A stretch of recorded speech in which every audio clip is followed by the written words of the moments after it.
between Sliema and St. Julian's Malta still. The recovery after the Gozo Ultra Marathon, 52 kilometers, has started. And the reason, this is really early in the morning, and the reason I'm out this early, like at 6 o'clock running, is because I have kind of an early flight, and I think it's a 3-hour flight or something, and then I have a layover several hours, and then have another 2.5-hour flight. So I don't want to just sit and get stiff, because I'm not so used to running trail. So my ankles are still a bit sore, and especially my thighs from all the elevation gain. So since I'm not really used to this, I'm more of a roadie, I want to get my legs going, and this is something I've done before, and I've always felt this is a good thing. Motion is lotion, and as the saying goes. So I'm just gonna try to keep moving a bit, like an hour this morning, and then fly off to my next destination. Also, getting up early, no people out, getting the beaches to yourself, pretty much, it's not a bad feeling. It's already warm, like 6:30. Who doesn't like this? So that's an extra benefit to what my body's getting for the run.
I'm horrible at it. I did it only once, but it's quite fun. So maybe this could be an exercise for for my recovery. I still feel a little bit in my legs, so yeah, let's see, maybe tomorrow I'll get in touch with someone and do it. I mean, motion is motion, right? And the water is a little cool, cold there. They have wetsuits on, so that could be good also. It feels nice, I think. I like the cold water for my legs, but not for the rest of my body.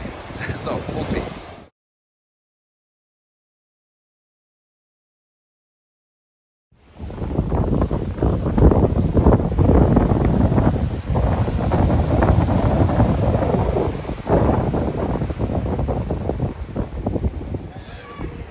So I actually went to surfing at my Starbucks now, post surfing.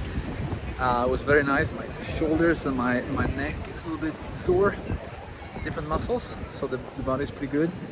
A little bit of core training too. So it's nice to do something different than running. The day is beautiful.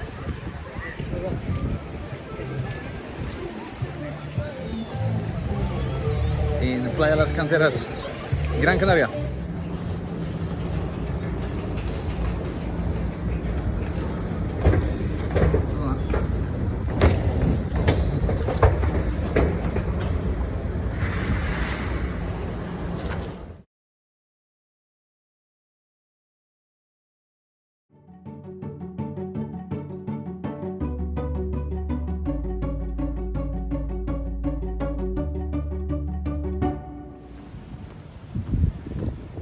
Last day in Gran Canaria.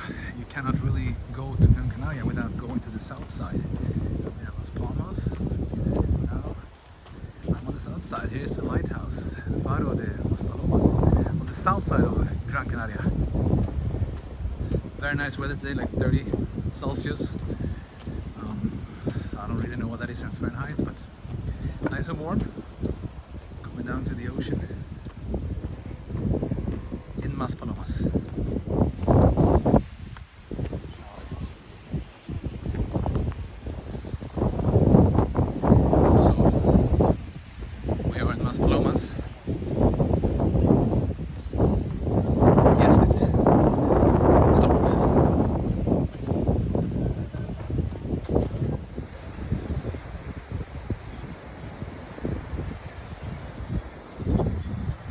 Another beach. It's a tough life, but someone has to do it.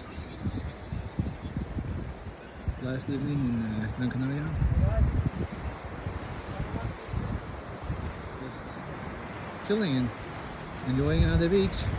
Gonna go check out the Las Maspalomas sand dunes. It's supposed to be super cool. See how that is. It was nice to just walk around. Get my feet moving around both sand and other surfaces without shoes, so it was good. Love the ocean.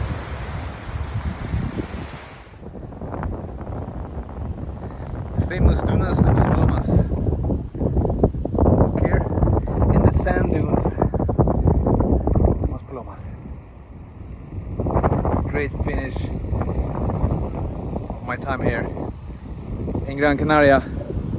So nice to walk around barefoot, out of the running shoes after this morning at a jog.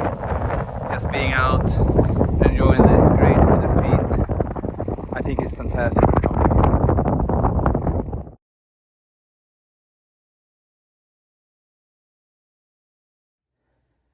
So that was the video on recovery. As you could see, I went to, after my trip to Malta, I went to the Canary Islands, the Spanish islands. I went there to, just to have a good time and do some sightseeing basically and just hang out, but also to get my recovery in, of course.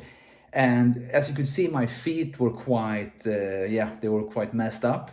And the reason for that is I run a lot, not just that marathon, the ultra marathon, that was really tough with a lot of elevation gain, a lot of technical parts, but I run a lot before that. I have run a lot before that. So obviously that kind of killed my feet. This can happen to you too. If you haven't run an ultra marathon before, if you run a lot, if you do some long runs, this can happen. A good thing is to be a lot barefoot, I've found. So that's a great way to do that. And yeah, when it comes to everything else, the other recovery, this is the pyramid of recovery. As you can see, the most important thing for recovery is sleep at the bottom. You need to get enough sleep, and you need to get good quality sleep and find your way, your way of perfecting this part of recovery, because it's the most important one. The second part, the second from the lowest on the pyramid there, is nutrition and hydration. So make sure you get your carbs and your protein in, as well as hydration and supplementation if needed.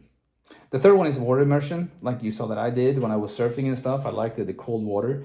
Some people like warm water, others like it cold. Either way, it can help recovery some. It also has the placebo effect, which might be the case for me. But make sure you take care of the first two steps, because they are the most important. So whatever you do with the third, it's okay, it can help you some, but the first two are the most important. So after these three steps, it comes the compression, active recovery, stretching, massages, and things like cryo chambers, EMS, which stands for electrical muscle simulation. You can have like vibration, for example, the vibration guns, and other fads.